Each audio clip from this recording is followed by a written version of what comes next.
What is up, whammin' and gentle whammin'? Welcome back to the channel, guys. Just wanted to do an updated deck for Phantom Knight since the Brave stuff has been released. A couple people have been asking for it. A lot of people from locals are wondering what my list is, so I figured go ahead and show it. I've played 3 tournaments with the deck so far. One just a regular splash tournament, a mat tournament, and then a box tournament this past Saturday. Current record with the deck is 12, no, 13, 1 and 1. The deck's been super consistent. The one game I've lost was due to a brick, and then the one draw was because we just played a really long game 1, and we started game 3 with like 57 seconds left in the round, and I think if I'd have just scooped game 2 a lot sooner and started game 3 sooner, it would have been a different story. I probably could have won that game because like I opened full combo, like the best combo the deck can. So yeah, I finished first, third, and then first again, winning the box. Didn't win the mat, which makes me kind of sad because I was trying to go 4 for 4, but didn't end up getting the mat. But it's okay. So I'm really liking the list. But yeah, I'm gonna go ahead and jump into it. Starting off with the Phantom Knights: 3 Torn Scales, 3 Boots, 2 Cloak, 1 Greaves, 1 Gloves. I just really like this lineup. I like having the second Cloak in there, so I'm not trying to like constantly loop this with Levier. I mean, normally I just put it back with Levier regardless, but it ends up getting banished a lot. So this is, I feel like, relevant for long grindy games, especially since I'm not playing a lot. Well, I'm not playing any level 3 extenders. So I feel like you have to have more than 1 Ancient Cloak. Next, we have 3 Water Enchantress and the 1 Griffin Rider. This is the Brave engine, well, Adventure engine now. This has always been really good. Even if you don't like open full PK combo to where you end on multiple Fog Blades and like double Scythe Pop, you'll still end on like DPE plus Griffin, which a lot of the times it's just enough to make it to where you get back to your turn and you can get you into really grindy games. And this deck's pretty good at grinding out opponents, especially if you like if you didn't get into the PK engine. Once you get into the PK engine, you get like super explosive, super fast. I decided to play 2 Droll and 2 Lancia at the box tournament. The week before I was playing 3 Droll, 1 Lancia, but like Lancia was just like the MVP. Being able to set this off of Dagda was really relevant. The first week I played this, and it was like Lancia did more work than Droll did. That's why I bumped this to 2. I'm probably going to keep this at 2. I might try like 2 Ash, because like Droll was very subpar. A lot of the times, like when I Droll them, like this would have been better as an Ash to stop the initial search because they like didn't have a much follow up after that. I don't know, like, but I still like Droll, but I don't know. It just seemed very weak. Might just be my locals. I'm probably just going to stick with this lineup for when I do I might play the YCS this weekend. I might not. I haven't decided yet. If I play the YCS, I'm probably going to keep the Drolls. And then we played 1 Scythe, 1 Dasher, 1 Celestial. The DP package is standard. Scythe is just free wins. This card should have been banned. I think if they would have banned this card, this deck still would have been fine, but like this wouldn't have been absolutely insane. It gives you free wins. That's it for the monsters. Onto the spells. I played 3 Fusion Destiny because it's Fusion Destiny, summon DP, that card's broke. 3 Droplet, and then 3 Rights, 1 Fateful, and 1 Draco back. This card's insane. Like, this card wins me so many games just by itself, because like a lot of the times they'll like try to pop this, and then I just they'll ogre this when I try to search for the Griffin Rider, and then I'll just like hard activate Draco back and laugh. Just this card bouncing a card is very important. I don't mind hard opening it, because if I hard open it, I just equip it to the token and then just bounce the card. It's just really good. Very good. Then for extension, I guess, Foolish Burial gets you into your PKs or your Brave Engine if you didn't open them. Monster Reborn is the one only real extender in the deck, other than like the built-in extenders. And I played Call By, and then Rhoda again to get into the PK engine, get into an extender. So like these are the really only the three extenders I play in Call By. Like I wanted to play extenders, but I wanted to play versatile extenders. So like this does two jobs, this has multiple jobs, this has multiple jobs. Like just playing the psychics just felt really weak. Playing just like level 3 summon spam felt really weak. Made the deck less consistent in my opinion. So I decided to cut the deck down to as thin of an engine as I could. Sure, you don't always open full PK combo because of it, but I more consistently end on a board than I did before. So I really like this package. And then Phantomite Traps, I feel like this is the standard number 3, 1, and 1. I saw from one of the regionals this weekend somebody was playing this number, which isn't terrible, but like the third Fog Blade comes up a lot for me, especially if you do the double scythe loop.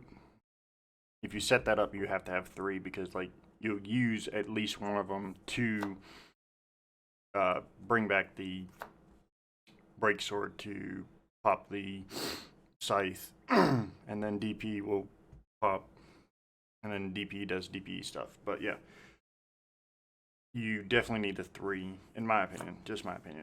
Yeah, I definitely think you need 3 Fog Blade. It comes up a lot that you need the 3. It very rarely that I don't use all 3, honestly. And if I don't use all 3, I'm just like winning. Tokens, I like to use my guys, my Brave tokens. And then we played 1 Link Spider, 1 Almirage. This little package lets you go. Any PK turns into a DP. So if you open Brave Engine and then just like only a PK and no extension, you can just go normal to PK, make Almirage, search for Brigadine, set Brigadine, summon Brigadine, do this, make Verte, and then summon out DP. 1 Cherubini, this gets you into your Brave Engine if you don't open it, or gets you into the PK engine, like lets you extend further.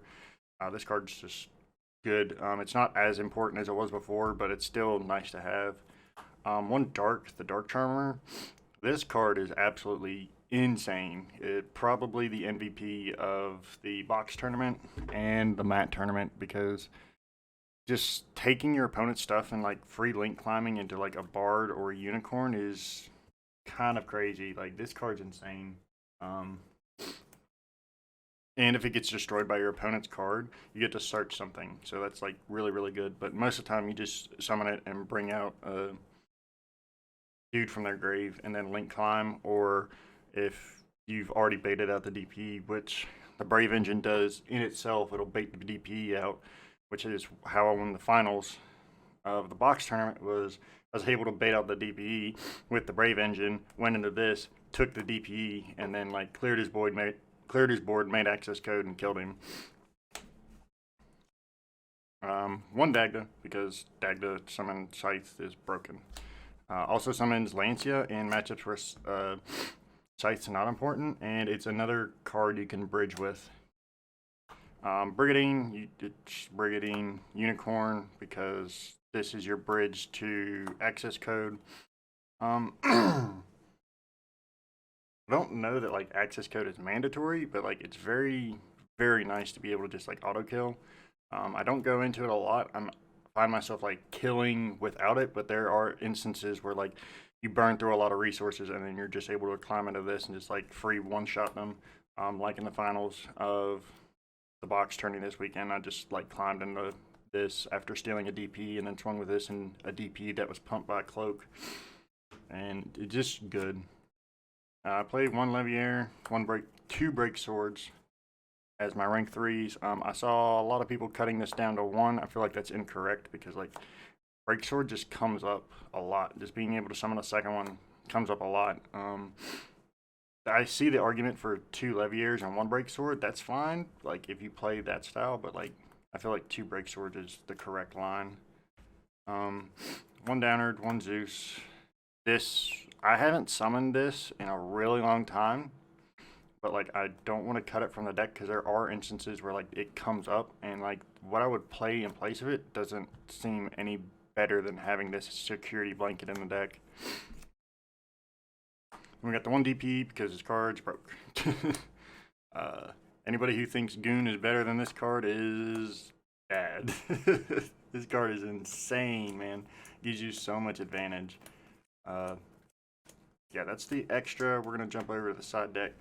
My side deck is kind of meh, in my opinion, right now. But I'm not sold on it.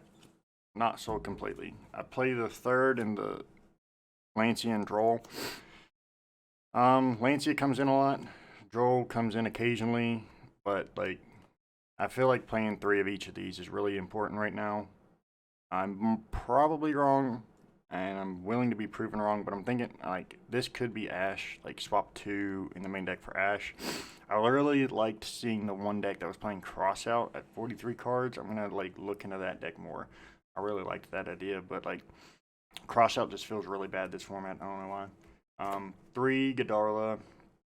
There's just a lot of Flowanderies at my locals, and I just don't want to get blown out by Barrier Statue for no reason. So I still play this, and it's got a cute little interaction with Draco back. I can Kaiju something, and then Draco back, add the Kaiju back, and then Kaiju him again. Like, that's just a cute interaction. So, like, I have infinite on-field removal, and I don't have to beat over this. So, yeah, like, it just got cute interactions, and there's a lot of Flowanderies at the locals. So, I don't know if I'd play this at the YCS this weekend or not. I haven't decided yet. We'll see. 3 Lightning Storm. It's Lightning Storm. Back row decks are relevant. Though, again, it's another one of those cards where I feel like I'm not siding it in enough for it to warrant a side deck spot. So, probably going to drop this out of the side deck for something else. I don't know what, but I'm probably going to drop it out of the side. And then for the absolute best cards in my side deck that I side in almost like every game, 1 red reboot for Eldritch. So, like, that's obvious, goes in against trap decks, but then 3D barrier and 3 evenly matched. So, like, this goes in anytime I'm going first, and this goes in anytime I'm going second. These cards are just insane. Like, I win so many games off of these that it's absolutely ridiculous. Like, this paired with Droplet is the best feeling ever. It feels so good. Yeah, there's nothing to say about this. Like, this card's really insane right now, and, like, before we got the Brave stuff, I was always under the theory that we don't play this, we play Lightning Storm because, like, everybody's siding Lancia against us, which is fine. They're still siding Lancia against us, but they have to shotgun Lancia now, so we don't just, like, blind run into a Lancia with evenly matched anymore, because if they have it, they're going to shotgun it when we go to main phase 1, because if they don't, then they get punished by a Water Enchantress. That's no Water Enchantress. They get punished by Water Enchantress getting banished from hand. So they have to shotgun Lancia against us now. So if they don't shotgun it, then I feel a lot safer going evenly matched and then getting rid of their board. And then D-Barrier just, God, this card's insane. Like, when somebody goes, like, activate Invocation, you just chain this, call fusions, and you're good. Against the Sword Soul deck, you let them get into the house, get their reward on, and all that tokens out, and then you just D-Barrier them. Like, make them commit to the board, and then D-Barrier, call Synchro. Same with Virtual World. This card's just insane right now. It's another Scythe. It's literally Scythe. But yeah, I really like it, especially since we don't play, like, we as a PK deck don't get hurt by this card, but like half the meta does. So, like, this card's just insane right now. But yeah, that's the list. Like I said, the deck's currently 13 1-1 with the deck, which is really impressive considering how competitive our locals is. I've really enjoyed the deck. It's a lot of fun. Some of the guys at locals are getting upset with playing against the deck, but I mean, I'm sorry. I'm trying to get ready for the YCS and hopefully a couple regionals coming up. Try to get a quick invite before this deck gets mollywopped on the ban list, which I don't think it needs to get mollywopped. Just ban Scythe and, like, this deck's fine. It's like a fair deck. I'm excited to see Branded. I'm probably not going to play that deck because I haven't been keeping up with it, and, like, the cards have gotten expensive, but I'm gonna stop rambling. If you guys enjoyed the deck list, leave a like down below. Comment if you have any suggestions or changes you'd like to see, or if you have any suggestions on videos you'd like to see coming out in the future. That's all I have for you guys today.